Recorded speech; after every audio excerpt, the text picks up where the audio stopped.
Did you know, cutting back on just a few habits could be the key to reaching 100 and beyond?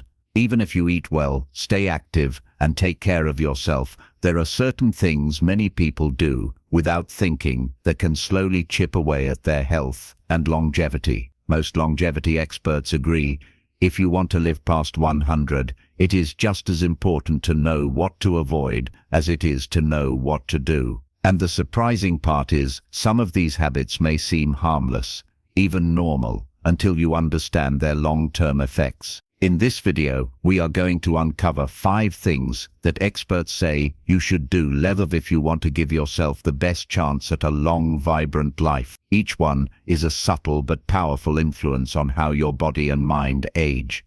And cutting back on them can make a remarkable difference in your health, energy, and outlook. Some of these may confirm what you have suspected, while others might completely change how you think about your daily routines. Stay with me until the very end, because the last one might be the most unexpected, and it could be the key to adding not just years to your life, but life to your years.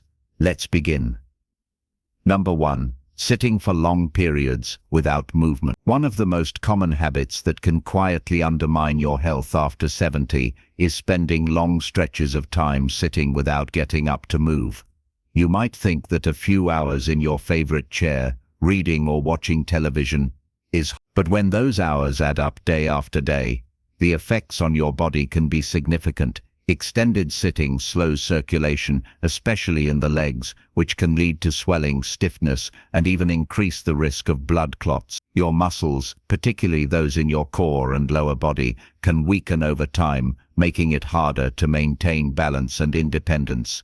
When you stay in one position too long, your metabolism also slows down. This means your body is less efficient at regulating blood sugar and breaking down fats, which can raise your risk for conditions like type 2 diabetes and heart disease.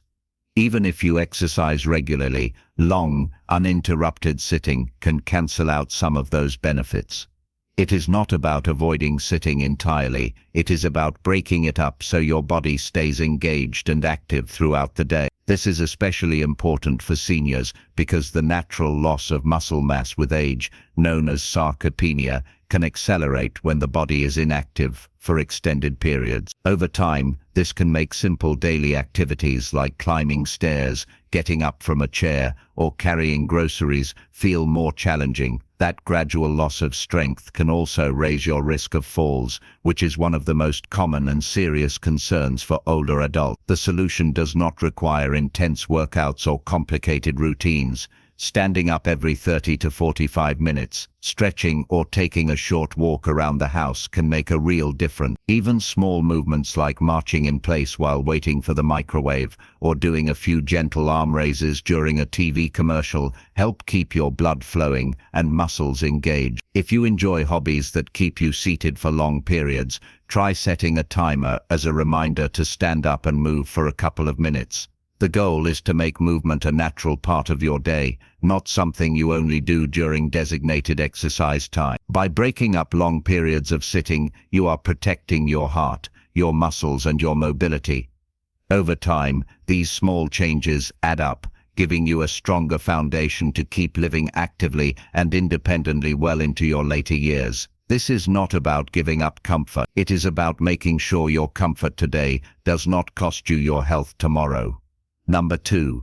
Overeating at late-night meals. Eating a heavy meal late in the evening might seem harmless, especially if it has been part of your routine for years, but after 70, your body's ability to process food efficiently changes, and those late-night indulgences can quietly take a toll. Digestion naturally slows as we age, which means food stays in the stomach longer. When you eat a large meal right before bed, your body has to work overtime during hours when it should be resting and repairing. This can lead to discomfort, acid reflux, or even disrupted sleep, which in turn affects your energy, mood, and immune system. Another overlooked effect of late-night eating is its impact on weight and metabolism. Calories consumed late in the day are more likely to be stored as fat, especially when activity levels are low. Over time, this can contribute to unwanted weight gain, which puts extra stress on joints, the heart, and other organs. For many seniors, carrying even a few extra pounds can make it harder to stay mobile and active. The extra weight can also increase the risk of chronic conditions such as high blood pressure, type 2 diabetes, and heart disease. Eating late can also throw off your body's internal clock or circadian rhythm. This internal timing system affects not just your sleep, but also hormone production, digestion, and cell repair. When your eating schedule is inconsistent, your body may struggle to regulate these processes efficiently. That's why shifting your main meal to earlier in the day and keeping nighttime snacks light can make a noticeable difference in how you feel. If you find yourself hungry late at night, it is often a sign that your earlier meals were too small or lacked enough protein and fiber. Planning a balanced dinner with lean protein, vegetables, and whole grains can keep you satisfied for longer and reduce late-night cravings. If you still want something before bed, choose a light option such as a small piece of fruit, a handful of nuts, or a cup of herbal tea. These can satisfy your hunger without putting unnecessary strain on your digestive system. Changing a long-standing habit like late-night eating can feel challenging at first, but the benefits become clear quickly. You may notice you sleep more soundly, wake up with more energy, and even feel lighter and more comfortable during the day. This isn't about strict dieting or depriving yourself. It's about making small adjustments so your body works with you, not against you. If you're still watching this video and finding these insights valuable, please comment number 2 below to let me know you're here. And if you haven't subscribed yet, I recommend you subscribe and turn on the bell so you don't miss any videos. Your support helps us continue creating good content to inform and inspire you. Now, let's move forward. Number 3, dwelling on past regret. Holding on to regrets is like carrying a heavy backpack everywhere you go. Each memory of what could have been or what you should have done adds weight, and over time, it can slow you down in ways that aren't just emotional, but physical too. After 70, you deserve to be lighter, not only in body, but also in mind. Yet many older adults find themselves replaying old mistakes or missed opportunities, almost as if punishing themselves for things they can no longer change. The truth is, dwelling on the past doesn't undo it. Instead, it steals energy from the present. That mental energy could be spent enjoying today's blessings, deepening relationships, or exploring new hobbies. Regret often comes with its companions, guilt, shame, and self-blame, and these feelings can quietly affect your worth. Studies have shown that chronic stress from unresolved emotions can contribute to higher blood pressure, weakened immunity, and even a shorter lifespan. Letting go, on the other hand, can free you to live with more peace and purpose. One of the most powerful ways to move past regret is reframing. Instead of seeing your choices as failures, see them as teachers. Every decision, right or wrong, has shaped the person you are today. You've gained wisdom from experiences that someone younger could never understand without living them. That perspective is a gift, and sharing it with others can turn what once felt like a burden into a blessing. Another helpful step is to focus on gratitude. When your mind starts to wander toward if-only thoughts, redirect it to "I'm thankful that" statement. This shift doesn't erase the past, but it changes how you carry it. A man I knew, Robert, who was 78, often said, "If I'd done everything right, I'd have missed out on half the lessons that made me who I am." His life wasn't perfect, none of ours are, but he learned to appreciate the crooked path, because it led to meaningful moments he wouldn't trade for anything. Releasing regret doesn't mean pretending it never happened. It means acknowledging it, learning from it, and then setting it down so you can walk forward, unburdened. Life after 70 can be one of the richest chapters if you allow yourself to be fully present in it. The past has already had its turn. Now it's your time.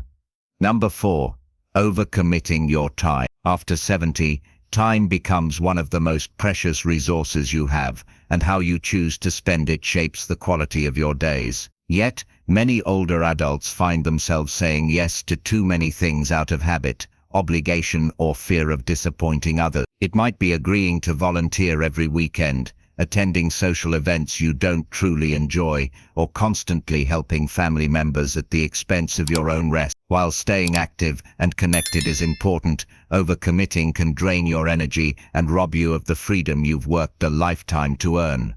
When you were younger, your calendar may have been packed out of necessity, career demands, raising children, or community responsibility. But in this stage of life, the goal is different. It's about balance. Saying yes to everything leaves little room for what matters most to you personally. It also increases stress, and stress, even in small doses over time, can take a toll on your immune system, your sleep, and your overall sense of well-being. One of the most liberating lessons you can learn now is that no is a complete sentence. You don't owe lengthy explanations for protecting your time. By setting boundaries, you create space for rest, reflection, and activities that truly nourish you. That might be spending more quiet mornings with a book, tending to a garden, or enjoying unhurried lunches with close friends. Instead of rushing from one obligation to the next, I once knew a woman named Helen, in her early 80s, who had spent decades as the go-to person in her circle.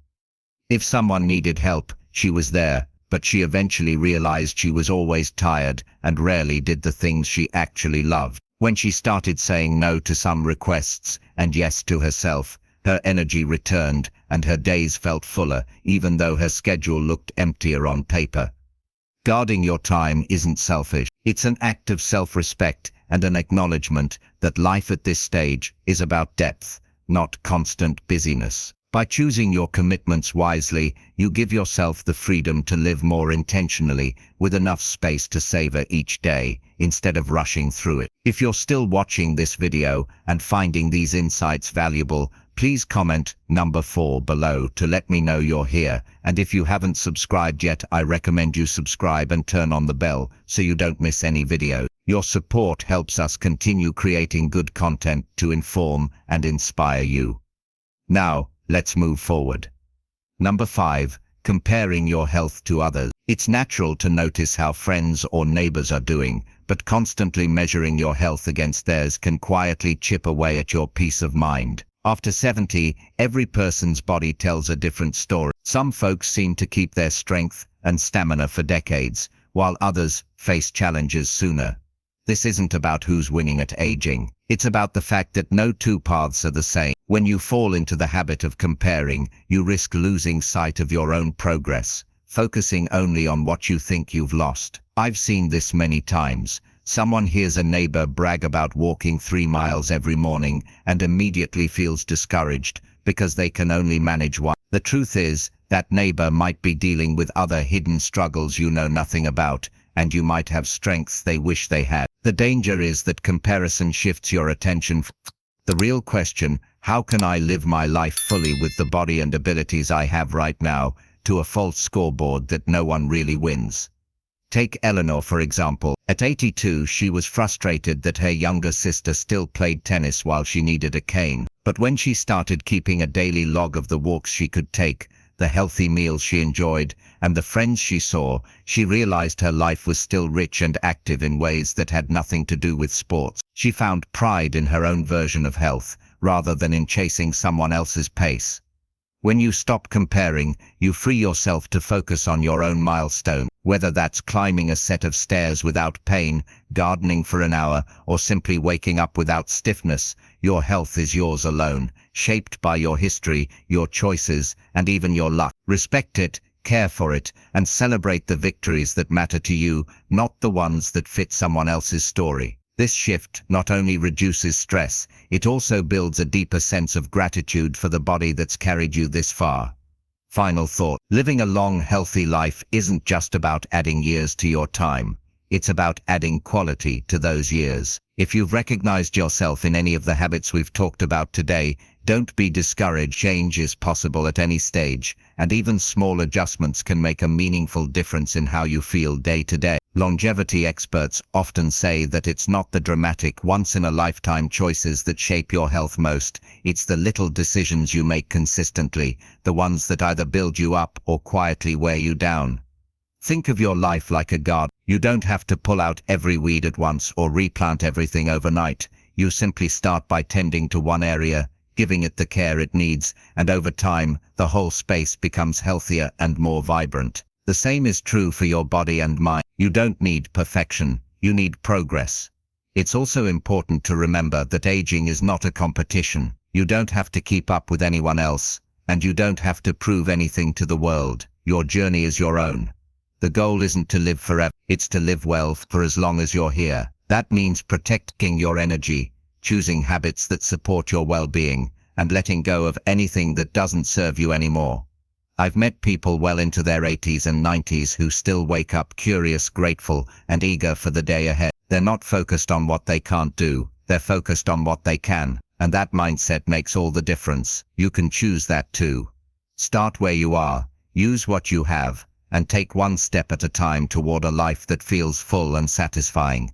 Thank you for joining us today. We'd love to hear from you. Leave a comment below and share one thing you learned today and how you plan to use it in your life. Your thoughts are important to us, so don't hesitate to share them. Reading your comments gives us great motivation and encouragement. If you enjoyed this video and found it helpful, please like, subscribe, and share. Your support helps us continue creating good content to inform and inspire you. Thanks for watching, and we look forward to seeing you in the next video.